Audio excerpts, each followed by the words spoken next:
What makes a good Warmaster? This is a subject of much debate within the Warhammer community. In Warhammer Fantasy, Archaon the Everchosen is beloved by many, myself included. But for the 40k setting, the debate on who should actually be Warmaster is quite controversial. There are many who believe that Huron Blackheart of the Red Corsairs would be a good fit, alongside Decimus of the Night Lords. And many, myself included for a time, thought that Perturabo of the Iron Warriors was more fit to fill the role of Warmaster of Chaos. But now, I disagree with this assertion wholeheartedly. I truly believe that Ezekiel Abaddon is the only person who could actually be the Warmaster of Chaos for the Warhammer 40,000 setting, and I would like to explain why. A good Warmaster, more than anything else, exhibits a few traits. These to me are focus, nuance, and self-awareness. These traits are common amongst normal people in the real world, but this is Warhammer, where nuance and self-awareness is not in great supply. But Abaddon and Archaon both possess these, something that Abaddon's predecessor, Horus,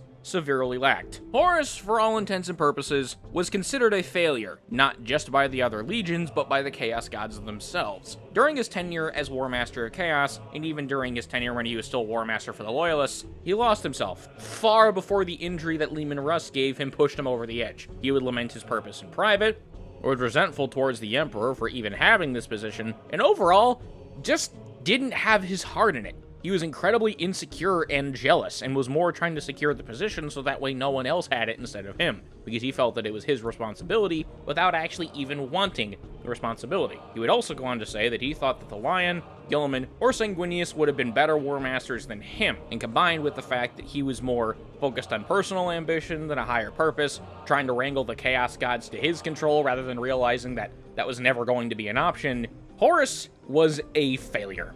But this failure was something that Ezekiel Abaddon saw firsthand, and by the time Horus was completely just lost in his sauce, Abaddon completely rejected Horus. And that is where Abaddon fits into this equation, because Abaddon, for all intents and purposes, is the antithesis to what Horus was as Warmaster. Unlike Horus, Abaddon serves nobody but himself. In many ways, Abaddon is the definition of spiteful wrath in the face of omnipresent power, but he doesn't need that power. He never wanted it, it's just given to him. And unless it benefits him, he will fervently reject it by any means necessary. This is not something that he learned over time either. He has always been like this, even as a child when offered leadership of his father's gang in Chthoniya, which was to happen if he would sacrifice his brothers in arms in a ritual sacrifice, he elected to just kill his dad instead, as to betray your brothers for power that one does not deserve is not just repulsive to him, but goes against his principles entirely. Same thing applies to the Chaos Gods. The Chaos Gods love Abaddon, and hate him in equal measure. Abaddon feels the same way about the gods, and it's not really a secret, but unlike the endless power-hungry devotees of Chaos who are perfectly happy to serve the gods, he wants to be the person to forge his own destiny, but is willing to tap the vein of Chaos's powers and gifts without giving himself to any of the gods as long as those benefits do not hurt him. And this is not without the gods trying. Each of the 4 gods appeared before Abaddon, offering him to become their greatest champion, but each time he said flatly no, and did not consider falling to their influence because he saw how that made Horus weak.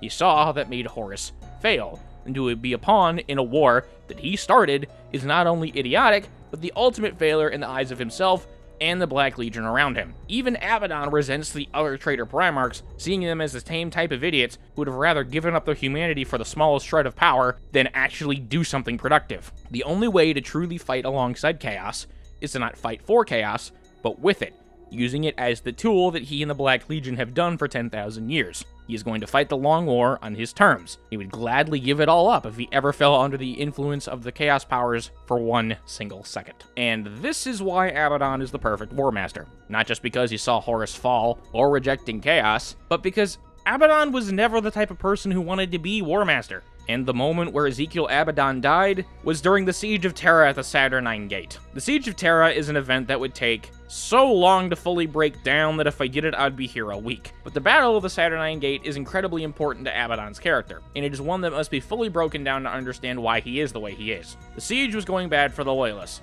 as the traitors had successfully broken through the Lion's Gate spaceport, with the 4 remaining defensive zones under attack being the Colossi Gate, the Eternity Wall spaceport, Gorgon Bar, and the Saturnine Gate. Abaddon and Perturabo, who at this point had taken over commanding the siege as Horus was nowhere to be found, noticed a gap in the Saturnine Gate, which exposed the way to capture the entire defensive complex in one immediate assault. Abaddon, alongside the remaining members of the Mournival, the Justaran Elite, and 2 companies of Marines, teleported into the complex, expecting to easily infiltrate.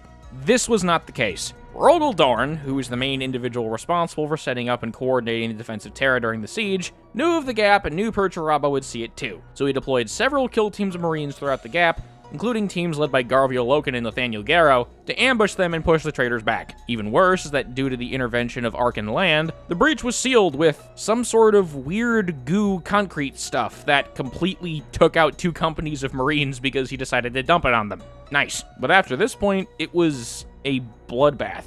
Every single traitor Marine there, including Horus Aximan, died. All except for Abaddon. And while you may think that Abaddon would have been distraught at the loss of his comrades, he was having the complete opposite. He was having the time of his life. Despite initially scrambling to break out of the trap, trying to figure out where to go and what to do to best stay alive, he would just fight until he had nothing left. His internal monologue shows him effectively going through the 5 stages of grief during this engagement, even getting so angry to the point where all he could think about was wrangling the traitor Primarchs for their ineptitude and letting the siege go so badly. All these things swirled in his mind until he just felt bliss. Instead of fearing death, he welcomed it, mirroring the Death Seller White Scars present at the siege. Abaddon fought for the sake of fighting, not for the gods, or Horus, or anything else, but fighting because he was a warrior, fighting because that was what he was created to do.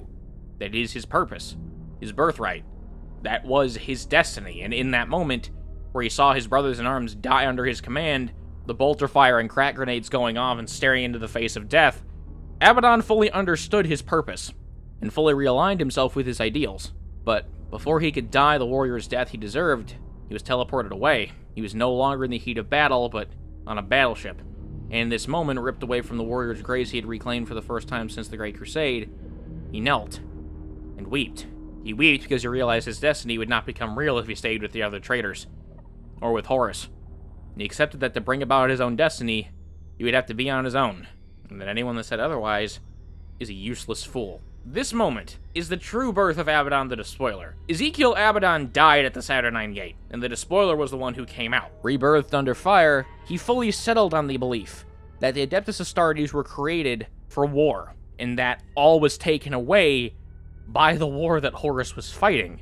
That is why the Black Crusades are not just one big assault like the Heresy was. The Heresy was a long, protracted war, but Black Crusades took their time because it didn't matter how long it took. As long as he fights a war that to him made sense, it was perfectly fine.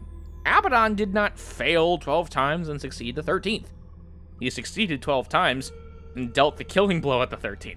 And in all honesty, if Guilliman had not been resurrected, the Imperium would be in a far worse place than it currently is, and the arrival of High Fleet Leviathan and the Octarius War would have been the least of the Imperium's problems. Now, there are some issues people have with Abaddon, and a lot of people say that another person could pop up to become Warmaster of Chaos. And I mentioned this early on, and like I said, those options seem to be Decimus, Huron Blackheart, and Perturabo. But I don't think that that would work. The one out of all of them that could honestly take the role effectively could be Huron, but despite Huron being of a similar mind as Abaddon, his goals are smaller scale. Not to say that he could not change, but he just wants to take care of the Maelstrom and get back at those who stopped him from doing his job. But the other two just fail to have the same mindset. I mean, Decimus hates the other legions a lot of the time.